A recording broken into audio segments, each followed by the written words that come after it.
Still taking it all in. Alabama over Georgia, now the number one team in the country. We're going to get into that and more right here on Cover Crimson. Guys, lock in with us, man. Give us a thumbs up and also subscribe so you know when we got new content coming your way. But we're going to talk Alabama like we do on this channel every day, and there's a lot to be happy about right now. But also some questions after that game against Georgia as the Tide gets set to take on Vandy this Saturday. Let's get this party started.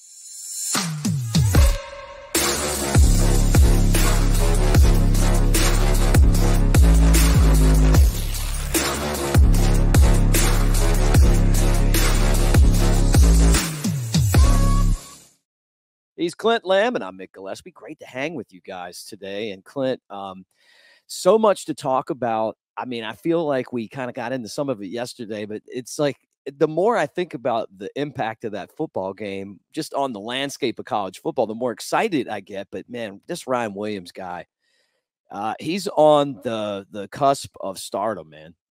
I mean, there's no doubt. I mean, he was already getting a lot of attention. I mean, for being a freshman and stuff, the fact that he was 17 years old, I mean, that's like the ongoing joke with pretty much everybody now is anytime you mention his name, you've got to mention that he's 17 years old and then you got to take a shot after. That's the rules. I don't make them, but that's what, I just feel like that he's such a polarizing guy and some of the off the field stuff. And it's not the off the field stuff in like necessarily a bad way. Like, I'm not saying he's got like, an attitude problem or anything like that. I'm talking about just the fact that he's putting himself out there. He's a true freshman who's got his own podcast, doing a really good job with Jalen Mbakwe with that. The fact that he does some different things. He does the TikTok dances, doing making the Michael Vick profile picture change. I think that kind of generated some attention. And I think actually, I think we might have the clip, but, I think Kalen DeBoer actually, he didn't address that directly, but it felt like indirectly he kind of addressed that a little bit. But he's just a guy who's young. He's still trying to figure out how to navigate, being young. But one thing about it, man, on the field, spectacular kid. Off the field, he tries to be a spectacular kid. And I think, it's nothing that he's really doing anything wrong. I think he's trying to troll people and have fun. It's my entire persona on Twitter. So, I mean, I get it. It's not like, I'm 34 years old now and I'm still doing the same kind of stuff he's doing. But, he's got a huge input as far as, the way that he influences young people. And, there's some responsibility there. And I think this is a growing moment for him, but he has been so much fun to watch. I think he's a phenomenal person. And I think Alabama just is very fortunate to have him on campus. Let's hear what Ryan Williams' coach, Kalen DeBoer, said about him at the press conference today. Because it is interesting, man. And I love talking about this guy.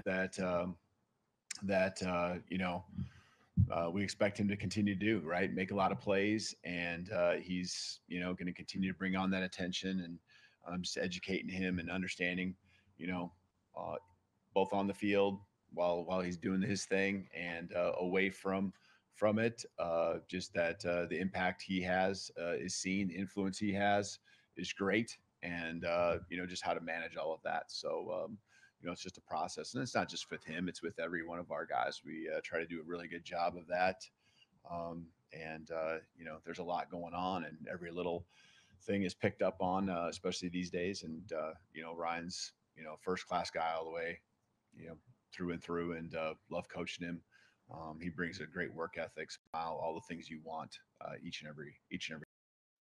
What a different perspective too on dealing with players when you compare what Kalen DeBoer just said about Ryan Williams and the way that Coach Saban did it. And I'm not saying that one's right and one's wrong, but it's just so different than what we've gotten used to. Yeah, it is different. I think one of the things about Kalen DeBoer, it wasn't that I think the game had passed Nick Saban by. It's not that I think Alabama was heading in the wrong direction. I just think when they hired Kalen DeBoer, you start looking at the positives of it. And just because there's a lot of negatives, not to hiring Kalen DeBoer, but to losing the greatest college football coach of all time, Nick Saban, one of the positives was that, Kalen DeBoer, I think, understands the current culture probably a little bit more than Nick Saban. The way that he coaches, Nick Saban had started to adopt what Kalen DeBoer was doing. He had gotten, quote unquote, a little bit, according to outside people, he had kind of gotten a little bit softer on players, wasn't as kind of hard-nosed. understood, how to motivate them was very different than when they were younger. You had the transfer portal, so you had a place to run if you faced adversity. So kind of handling these guys and, not being as aggressive and how you coach them sometimes. It's like Kalen DeBoer, just naturally that was his way anyways. And so it was always going to be different. But I think this type of situation, Ron Williams is such a polarizing guy, very popular, very likable guy. Like when you talk to him off the field, he's fun, very energetic. He's shy is nowhere near this kid. I mean, and it's not cocky either. It's a confidence about himself, but also just a fun-loving personality. And that's why, when you look at the stuff, with the Michael Vick profile picture change and stuff, that's not him. I think he's young. I don't think he realized, how that, people would perceive that, but that's just him. Like, just putting it candidly, Michael Vick was a dog killer, and Ron Williams on Saturday kind of viewed himself as a dog killer. So we thought it was funny. We've all been there. We've all made those kind of, yeah, it was a mistake. I will go ahead and call it a mistake. We've all been in those positions, but I love how Kalen DeBoer kept coming back to the fact that Ron Williams is a really great kid. And I don't think anybody's really questioning that. Anybody that knows him knows that, he's just a young kid trying to have fun. And that doesn't always lead to the correct decisions, but very polarizing personality. Obviously going to get a ton of attention for his on-field play. It's simply incredible. And it's just, in this day and age, you got to kind of watch what you do, because as Kalen DeBoer pointed out, people are going and picking out that stuff all the time. So he's got to understand how it can, be taken or how it can impact things. And I think he'll learn that as he continues to get older. Guys, thanks for hanging out with us here on Cover Crimson. Don't forget, we're looking for you to be recruited to our site, covercrimson.com, $1.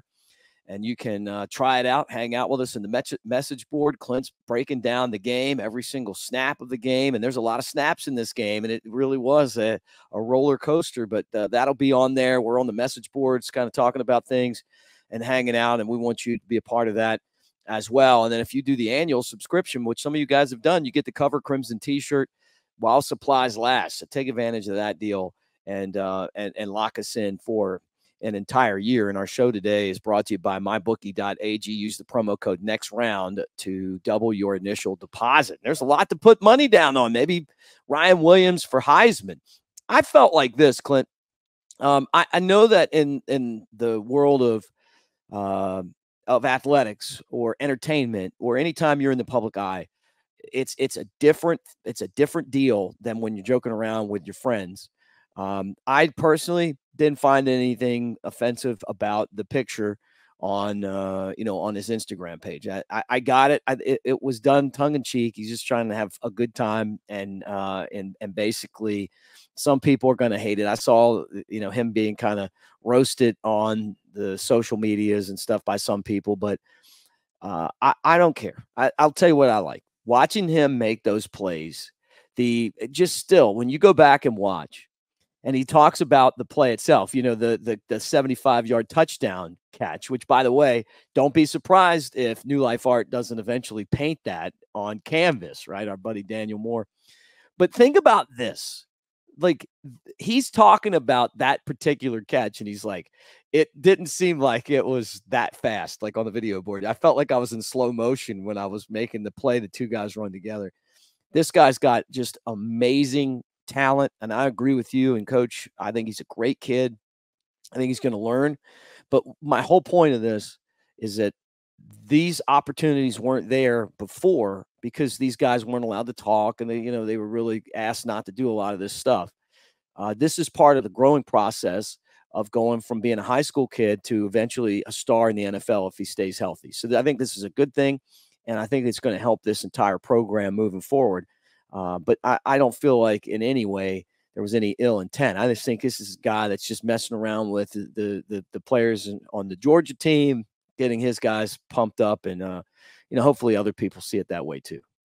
I mean, he just, I don't know that we've ever seen a player ever that young do something like that in that moment. Like, I mean, first of all, the 17-year-olds in college is kind of rare. or at least it has been up to this point. It's becoming more common because guys are reclassifying. A lot of guys, for various reasons. But, seeing him and what he has, arrived on campus, and he was 165 pounds or 160 pounds, somewhere in there, kind of what he was listed at as a high school junior. You start thinking, I mean, this guy's dynamic, but they're bringing in Jeremy Bernard. They've got Kobe Prentice coming back. They got Kendrick Law coming back. It might take a little bit of time for Ron Williams to get involved. And one of the, you talk to a source and they're saying, hey, this cat's making plays and he's doing some things he shouldn't be doing at this age. It's incredible. And then that was the first clue. And then what really perked me up as far as this guy's going to be a big part of this offense from pretty much day one was we were told, probably he would be made available for media sometime, around week 3. It ended up happening in week 5, but when you hear that, you're like, there would be no reason to put a freshman out there for media availability if he wasn't really playing that much. It would be completely pointless. And so you start combining that with what you're hearing, then you start hearing things like, hey, this guy's getting a lot of run with the first team offense. He was out there with Jeremy Bernard and Cole Adams a lot during fall camp. And so you're like, man, I mean, just all signs reporting to this kid being a part of the offense early. And then you start questioning, okay, so he's going to be involved. There's a reason for that. He's been making a lot of plays. He's been doing what he needs to do. And then you start asking yourself, okay, what does that look like? He's still a 17-year-old kid. It's still major college football, Western Kentucky. How quickly will they get him involved in the offense? Will it be small and minor? And then, he goes out there and he ends up making, a couple of really big plays, a couple of touchdowns. And then from there, it's just everything took off and he's continued to perform well against, USF. And that's with the offense as a whole really struggling against USF. And then he goes out there and he dominates Wisconsin. And then he goes out there and he dominates, the number 2 team in the country in Georgia. And it's like, I mean, this kid Mick is seemingly, I don't want to say unstoppable, but just every time a new challenge has been presented to this kid, he's passed with flying colors. And that includes managing all the hype, which is why I think he's going to continue to be fun as he continues to get more and more recognition on a national scale. But it's also on the field, all the challenges he's faced. I mean, he's handled it extremely well. I'm going to tell you this, and Alabama fans, you guys might remember this guy, and you probably didn't like him in college, but maybe you liked him as a pro. But the last guy to me that has been able to come in and demand this type of just hype and living up to it is Bo Jackson. I mean, I know we're only at a small sample size, and we've tried to figure out who is this guy. I mean, I said he's like the prince of wide receivers. Just to, be able to do this crazy stuff. That Prince used to do with the guitar, but also have kind of this personality that's painting his fingernails. And, he's definitely someone that doesn't see things like a lot of people. And I enjoy that, man. You don't have to be, you can be off the beaten path and be one of my good friends, man. I'm an eclectic guy, and you know this. So I enjoy people that bring a different perspective to the table. But just the hype train's going to be there, and we'll see if he can continue to live up to it. I'm just kind of absolutely floored by what he's been able to accomplish on the football field. It's hard for me to find comparisons because I've never seen anything like this before. And I'm really glad that he's on the Alabama football team. Now, with that said, Clint, I'm going to switch gears here, and I want to get your perspective on the Alabama defense, because Kane Womack talked to the media, and he was kind of asked about what happened in the second half of the football from a defensive perspective. So disappointed in a number of things that we did not finish well enough in the second half. Very proud of the fight of our players. I thought, you look at the fourth downs, you look at some of the takeaway opportunities that we missed on. When that happens over and over and again in a game, too many times, you've seen a defense essentially fold and give in. And I thought our guys continued to fight all the way until the very end when, a guy, Zabian Brown, gets an interception. I thought, high praise for him to be able to stay in the fight. Thought it was a really great learning experience for some of our younger players. And Coach DeBoer mentioned this. we've all had experiences, be it as coaches or players, whether we were here or transferred from another program. You've had experiences where you've had to push through adversity, but now we've done that together. And I think there's a certain level of team chemistry that comes from experiences like that we certainly need to take moving forward. All right, there you go, man. I love that quote right there. Your thoughts? Yeah, I mean, it's just going back and watching the game. It was, a lot of fans are frustrated with how the second half turned out, especially defensively. Cover Crimson, the Twitter account posted a video of Xavier Brown being embraced by Kane Womack after the game, and a couple of people posted and was like, yeah, he's telling him thanks because he bailed him out for a terrible second half as far as the way the Alabama's defense played. And it's just, I don't understand that logic. I understand what the results were, and I understand that it looks like, it was a 28-point blown lead, a 30-7 halftime lead. And, some people are going to get blamed for that. I more so put it on the offense, to be quite honest with you. The defense, I understand. I mean, they went on a run there in the second half where if you look at the drives, it's like touchdown. I think for like 4 touchdowns, obviously.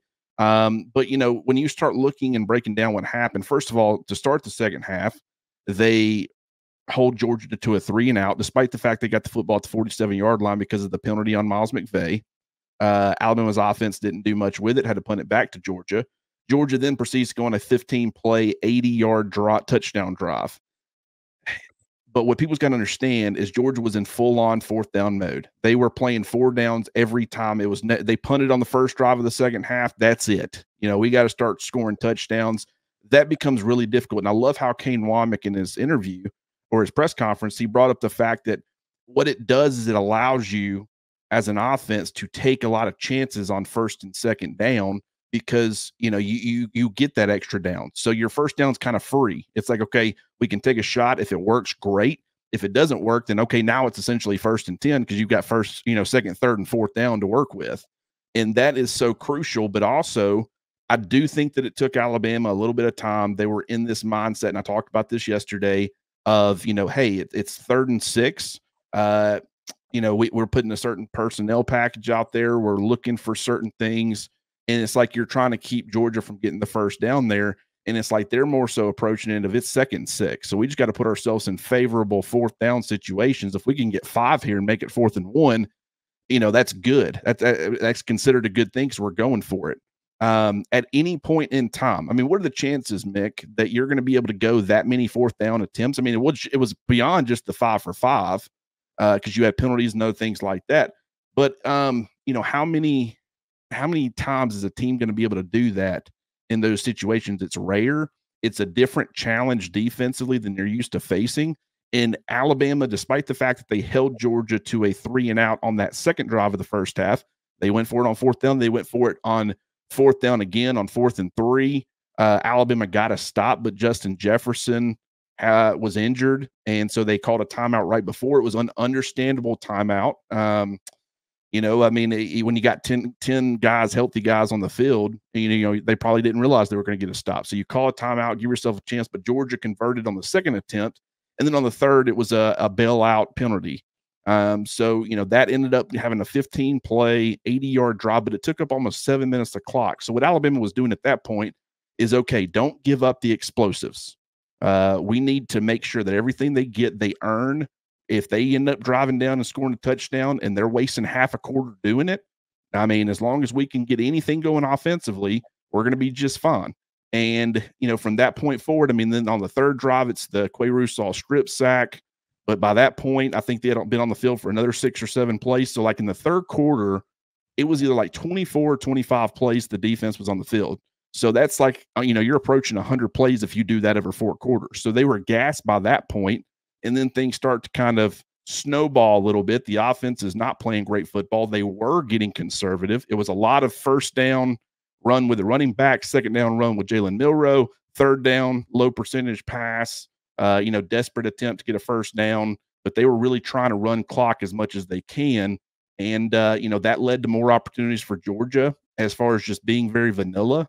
I think Georgia did switch some things up, and they did make life more difficult for Alabama, but I think it was a lot more so if Alabama was really stuck between this We want to stay aggressive, but the more we're aggressive and it doesn't work, the more we're stopping the clock, the more time we're giving Georgia to come back. So, they had a very hard time managing that 28, or 30-7 lead at halftime. And so it was more so understandable, but just these things, sometimes they get away from you. Well, look, I thought the thing to me was, and Kane Womack brought this up too, and you're exactly right on all that. I mean, if you get 4 downs and you got 4 downs for an entire half and you have a good offense and you tire out a defense, I mean, you can do that. But the bottom line to me that he mentioned, and I didn't think about it in the post-game show, but I thought about it when I heard him say it, he's exactly right, is if you just take care of those opportunities for turnovers, which they dropped how many interceptions? How many times were they right there? This game's a blowout. They stop them one time and it's a blowout. You intercept them one time and it's a blowout. So, I mean, Georgia caught a lot of breaks in that area, but if you're going to play the swarm defense and your goal is to force turnovers, you have to take advantage of the turnovers when they're there.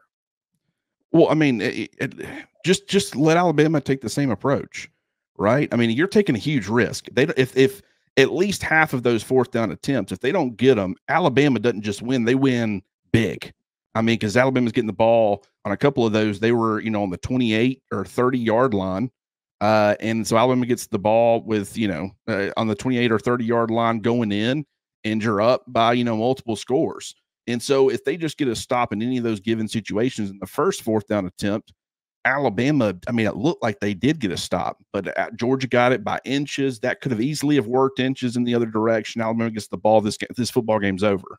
Completely lopsided, complete blowout. But it is a game in inches. That's how it worked out. That's not saying, I'm just explaining to people how quickly things can change just based off of a couple of things. It's like it just didn't work out in your favor. It was a good stop. It was a good tackle. It's what you want. Just so happens that he got just enough by inches to get the first down. But it just put the shoe on the other foot. How many times was Alabama in a 4th and short situation and, or a 4th and manageable situation? And if they had been in Georgia's position, which you would never do if you were up by that much, but if you were in Georgia's position, you'd be going for it. And I would venture to say, even if you don't have the conversion rate of Georgia in those situations 100%, you're still probably getting it, at least half the time. So a lot of Alabama's stalls in the second half would have been prolonged drives, running more clock. It's not a risk you can take. Georgia was in a position where it's like, I mean, this is it. I mean, if we don't get it, no one's going to blame us. No one's going to say, oh, I can't believe Kirby went for it on his own 28-yard line. It's like, yeah, you were down by a ton. Of course you're going to do that. Clock's running.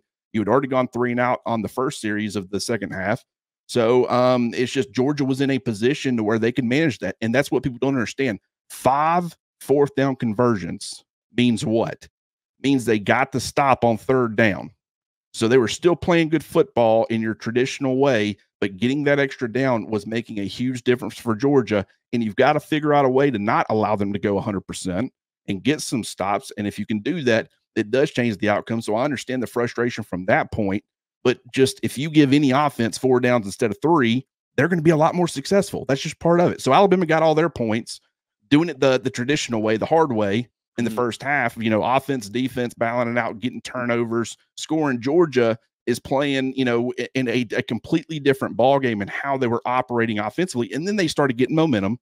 Alabama started feeling the effects of being on the field a lot in the 3rd quarter. Guys were getting banged up. Jahai Campbell was banged up. It was clear he was still playing through it. Quay Russaw was not 100% healthy, I don't think, going in. Devontae Smith, I think he was catching cramps.